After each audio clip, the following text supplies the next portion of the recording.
Meski kini jadi orang nomor satu di Jawa Barat, Deddy Mulyadi ternyata mempunyai keponakan yang tak seberuntung nasibnya. Baru-baru ini, Gubernur Jawa Barat itu menceritakan kisah hidup keponakannya yang hanya menerima gaji 2 juta rupiah per bulan.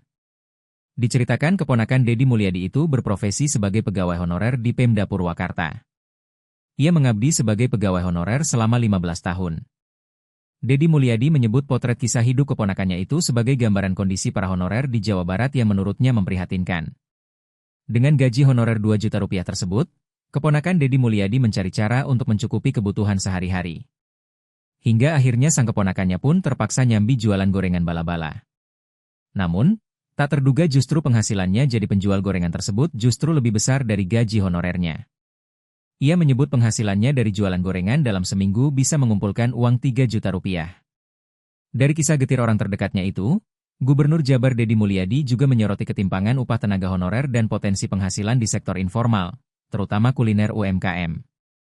Deddy menyebut, penghasilan keponakannya dari berjualan gorengan tradisional itu bisa menembus 12 juta rupiah per bulan, 6 kali lipat dari gaji honorer. Pernyataan Deddy Mulyadi tersebut menjadi sorotan karena menunjukkan realita pahit sebagian besar tenaga honorer di Jawa Barat. Menurut data Badan Kepegawaian Negara, BKN, per Januari 2024 mencatat masih ada lebih dari 2,3 juta tenaga honorer aktif secara nasional, dengan mayoritas hanya mendapat gaji di bawah UMR. Deddy juga menyinggung masalah pengangguran terselubung di Jawa Barat yang terjadi karena masyarakat masih terpaku pada anggapan bekerja itu identik dengan masuk pabrik atau kantor, bukan bertani atau berwirausaha. Pria yang akrab disapa KDM itu ingin warga Jawa Barat mengubah mindset orientasi suatu pekerjaan. Demikian, Gubernur Jabar itu mendorong pemanfaatan sumber daya alam seperti lahan pertanian, sawah dan perkebunan yang masih belum tergarap maksimal di Jawa Barat.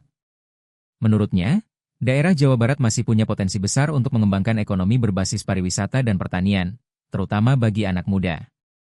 Ia juga berharap langkah ini bisa jadi solusi untuk mengatasi tingginya angka pengangguran dan kemiskinan struktural, sekaligus memperkuat kemandirian ekonomi masyarakat desa.